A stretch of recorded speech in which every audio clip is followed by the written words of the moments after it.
as you can see behind me, the knock-through's done. Everything's bricked up, bolts are resined in. Next job, I'm gonna start chasing out for this Rewire. Last night, went around, started drawing the chasers out. We've got Artex all over the place, to be honest. So I'm gonna try and chase that as little as possible. Just in case it's got, you know what, in it. Can't really do the kitchen because it needs a wall going up. The patio door's bricking up. So we'll just do what we can. Got myself a Titan wall chaser, because when I was cutting that wall out downstairs, it was absolutely horrendous.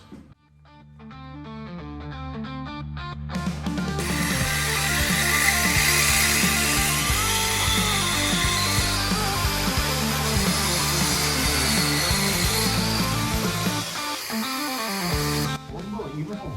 Made such a difference.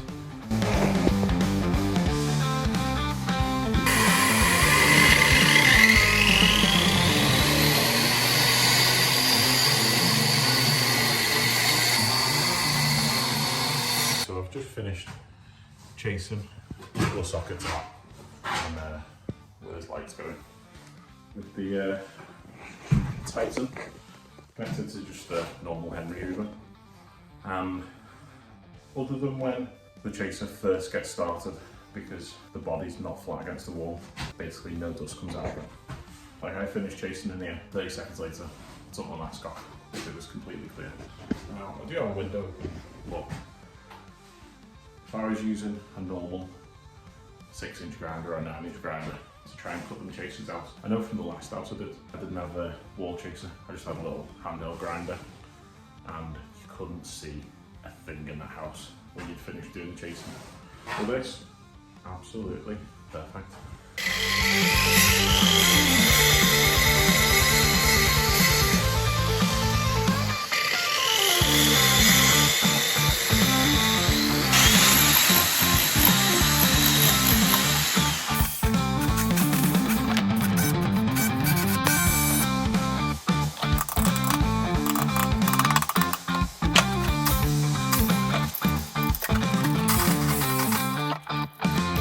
Room chased out, tidy up in here, and then we'll move on to the next one. This is the next one. First thing we're going to do is we're going to get rid of all the skirting board.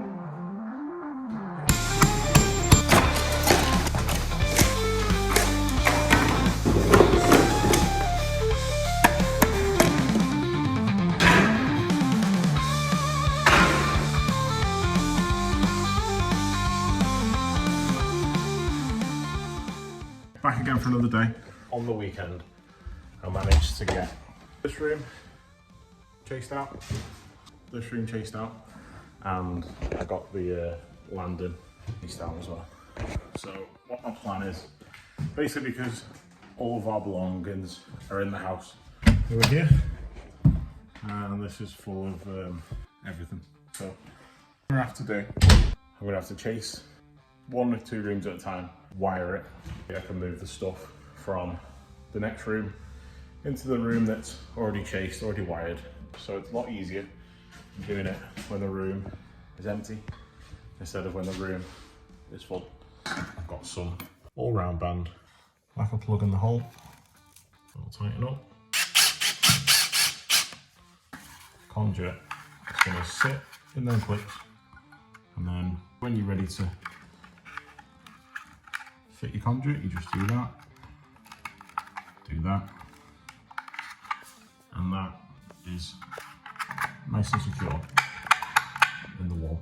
It's all recessed, and all that needs doing is bonding to fill it, and then a little finished skimmer plaster, and then you're good to go. So I've just got to do this in every single chase. We've got very hollow walls, so you put that in there and there's absolutely nothing to fix it to, because that there goes straight, that's basically the other side of the wall right there, so we can't fix into that. So my only option really is I can either fill that with sand and cement, push that in, let it set, and then stick a couple of fixings in it, or get some expanding foam and basically stick the back box into the wall. Let me do the first one, then we'll see how it goes. I just filled the wall with the expanding foam. I didn't go too crazy. As you can see, the box is in nice and level. It's recessed in the wall. I'll come back and check on it and make sure that the foam isn't pushing it out.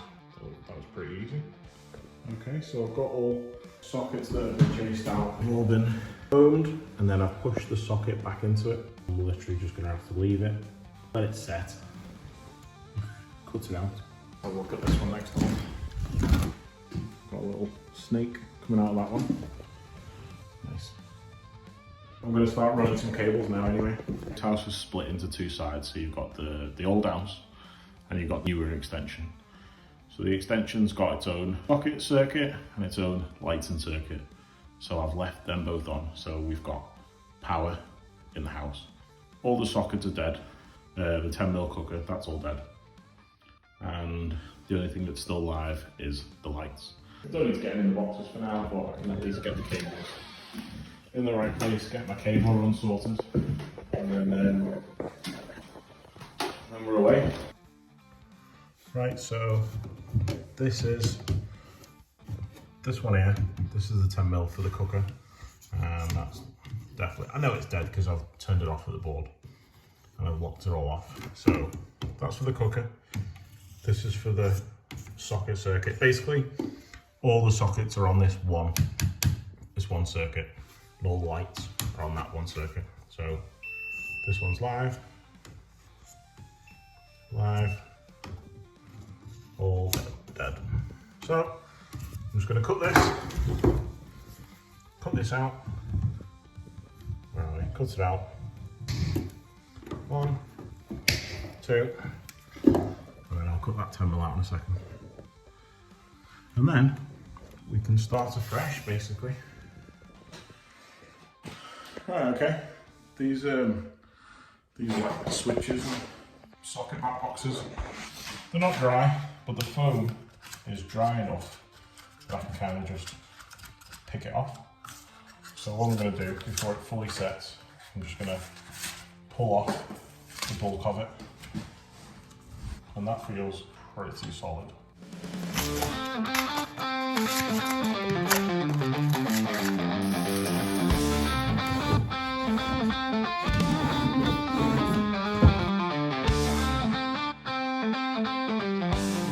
Starting from down there, that's where the new consuming unit's going to be.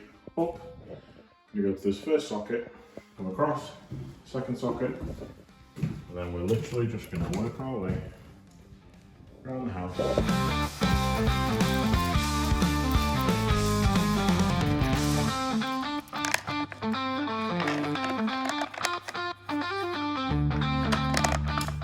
There you go. The very first socket, all in. Got everything wired to there, to here, and then my next idea was to go to there. But what I'm going to do is I'm going to go to here, I'm going to go up the wall, up into the loft. Then I can bring the other leg back down, connect onto here, and then go to the next bedroom. I'll just push this piece of timber from the room below. What I might do, you know, put a socket on that wall, and then at a later date I can extend it around the room, because putting power up here isn't a necessity right now. Lurking under the floor, and this is the reason why I'm doing a full rewire. I'm just going to give you a little rundown of where we're up to so far. We had a few caravans here this weekend, got rid of a skip load of stuff. Glad we did, because it just makes the house so much easier to work in when there's not loads of everywhere. But ignore this. This is going. Alright, that's a fridge. Let me just squeeze past that fridge. Okay, so in here, my missus, my mother-in-law, and me a little bit. Got rid of all that rubble, all them bricks. I've kept these bricks because these are going to get used to brick up that doorway, because we're going to move this kitchen window to there, and then we've got new French doors going in here. Ripped this flooring off in here. These old quarry tiles, they're going to stay. And we'll just tile straight over the top of them. So this flooring's gone. They've just been painting some cupboards, because that's going to be the utility cupboards. They're just some of the old kitchen units, and they look alright, look pretty good. Look a lot better than the wood anyway. So yeah, nothing wiring wise down here, just sorting stuff out. Let me go upstairs. Squeeze past the fridge again. Up here, all the sockets in this front room. This front room, they're all done. I'm just going to put some wall mounted boxes on there for now. Everything's wired to this socket here on the landing. That's just tucked down the floor. Lighting circuits wired in this front bedroom. The plan tonight is to get the lights wired, get the cables running into this room. And up in the loft, let me show you. There you go. Right, so in the loft, I've got some floorboards up, got the lighting cable right up here. So basically the plan up here is we're going to have 2 lights in the loft, and then we're going to have a light in the stairwell as well. So I've got the feed coming in here. Just need to put a switch on the wall, take the feed to that, and I can carry on. I can mess about with the switch wires at a later date. But yeah, so my plan tonight is I'm going to try and get the light power to fed to the, and then the feed to the landing light as well. Because this one's getting fed to the switch, and the landing light's getting fed to the light. And then I'll try and get the socket cable for the sockets up here as well. Right, so yeah, not doing too bad, making a bit of progress. It's nice when you start putting new stuff in instead of just taking old stuff out. But yeah, we'll get there in the end, see how we get on, I'll get back to you.